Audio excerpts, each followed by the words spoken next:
got Casey Fitzgerald back today. I mean, at least you get him back in the mix, and he can kind of put his stamp on things now, right? He hasn't had that chance for a while. Yeah, I felt he got a lot of great experience with us last year. A guy that hadn't had any previous NHL experience prior, and when you have that scenario combined with competitiveness and the way a guy like him works, you know they're going to come back better, and he does, and he has looked better than last season. He looks like he's made improvements in his game, and he's feels, I'm sure, a little bit more comfortable. He looks a little more comfortable, and just everything we do around here, and that's good.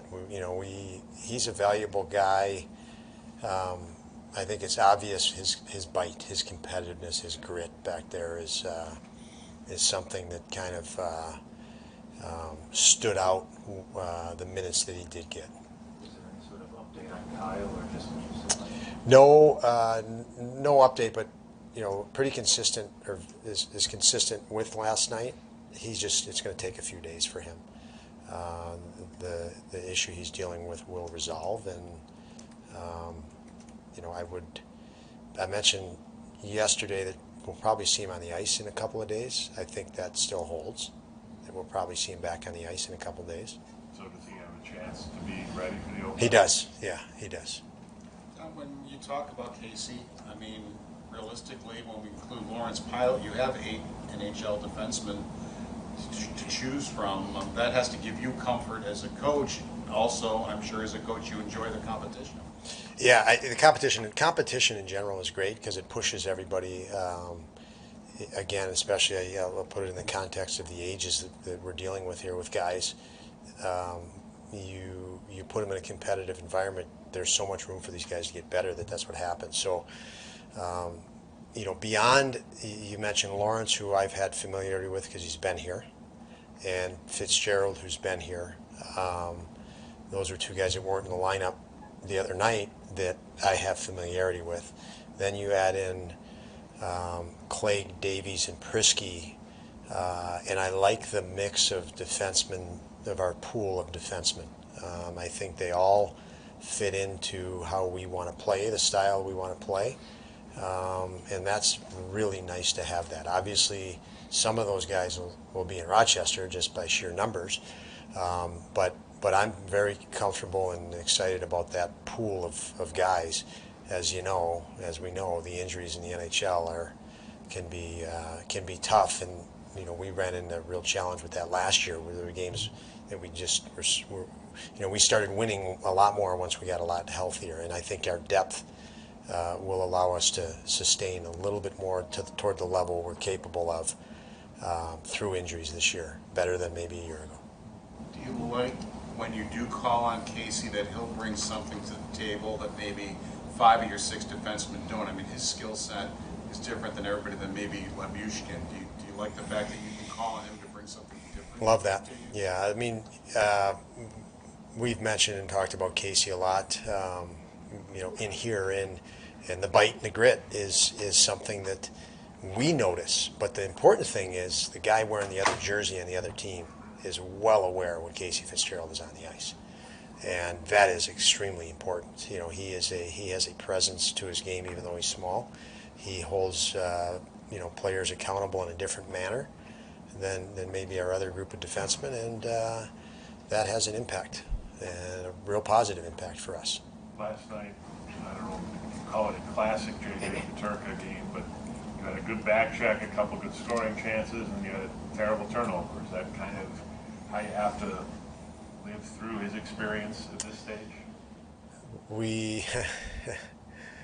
You're going to make me laugh there, Mike, in the term classic, and you throw turnovers in there, but it's part of being young. I mean, JJ is a young guy, and we know that these talented guys that come in the league is the highest level in the world. So they come in and they're so accustomed to getting away with maybe moments of carelessness. They can catch the guy that they just lost the puck to and take it back.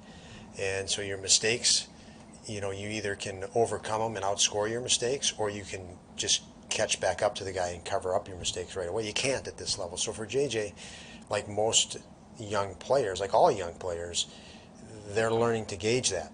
Owen Power is learning to gauge that. Darlene has learned to gauge that better, recently. And, so unfortunately, we can't will our experience on these guys, nor can their teammates. They've got to actually go through it. And until they understand how intelligent, the top players on the other team, or how smart or how skilled they are, we can tell them as much as we want. They have to experience it. And so we just hope that, a player in JJ's position can acclimate fast.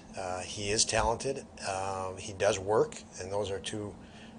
He takes critique very well. If he was missing any of those areas, I would be more nervous about having him play for us in the NHL. But he doesn't mind when I bring things to his attention, and he doesn't mind when I push him. And if I thought those were a concern, he probably would have to go learn more at the previous level. But I think he's in a situation where he can learn here fairly fast. He was talking about Dylan Cousins yesterday and said he looks like a man out there, even though he's 21. Does that fall in line with what you're seeing these few games? Dylan, no question, looks better, bigger, and stronger. And the goal he had was just exceptional. That burst of speed was that's classic Dylan. That change of gear is his gift. Not necessarily raw speed, but the next gear that it's tough for they think they got him, and then there's that next gear. But he, as far as him reaching his ceiling and potential, he's so far away from that. But it is exciting to see how much better he has gotten day by day, game by game, over the last year and a half. And specifically, we're talking about just the summer of training, the summer of hindsight, having a full year in the NHL, which I think last year was his first complete full 82-game season. And that does wonders for a guy that's talented like Dylan and competitive like Dylan. When Jack goes through a season like he did last year as a dominant AHL player, he got to taste the NHL. How can that change a young kid like him, going into the offseason and coming into this year? More reassurance for him. I mean, he was very successful. Obviously, at the junior level, to be picked where he was, top 10 pick, and then you go in and he went through some challenge.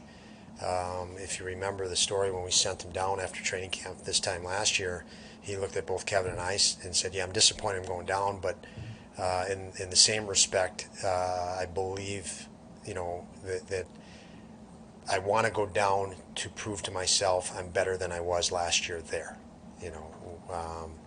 and he's driven to be better. So he was. So he went down. He went down to Rochester last year, wanting to prove to himself that he was a better hockey player than he was the previous season in the American League, and obviously the results show he was significantly better. So he has learned. It's within himself now. He's learned that, okay, I put my mind to doing this, I targeted this, and I got it done. That's a wealth of confidence now, because he's got to retarget at the NHL level as he takes in new information. As mentioned, he's getting acclimated to speed and strength and things here, but he has that confidence that he can do it. And practices are important for him. The pace of practice, we reduce our camp. Obviously the speed and intensity of practice goes up with one group, and you really see day by day these younger players. The reduced practice really helps them when you reduce the numbers.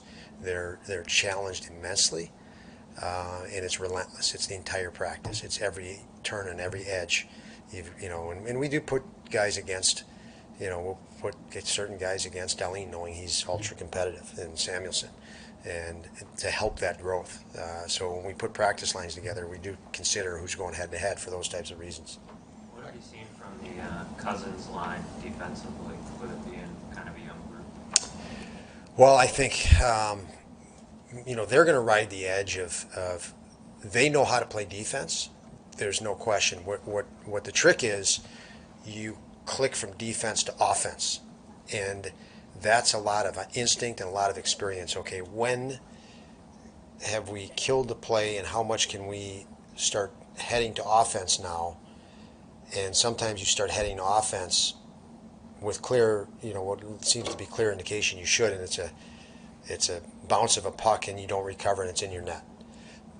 But from just if the puck is in our D zone and or we're back checking into our D zone and what to do, what responsibilities, there is no doubt they know what mistake they will make before they make it, before they come back to the bench.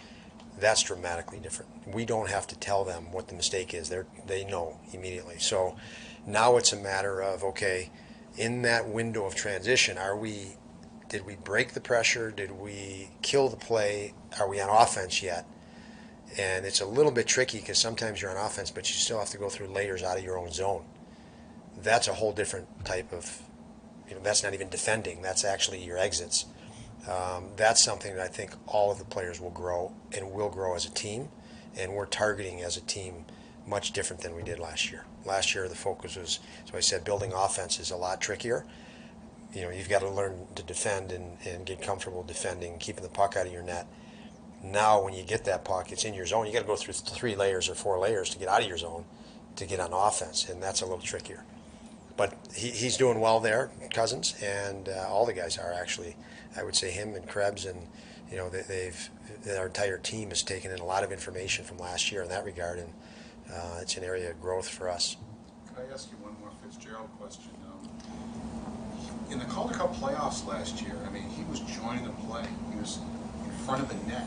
He's scoring a couple of big goals. I mean, he was on offense, where I thought, wow, I didn't realize that he had that in him.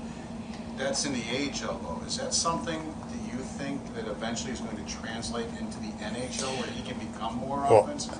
I would say, to a degree, that we pushed him before he went back down to push that. You could see the way if you look at our last 10 games last year, our D were active. If you look at our practices late in the year, it was lots and lots of meetings here about, get up ice, be active, because you just can't be effective in this league without, active D and D knowing how to join offense.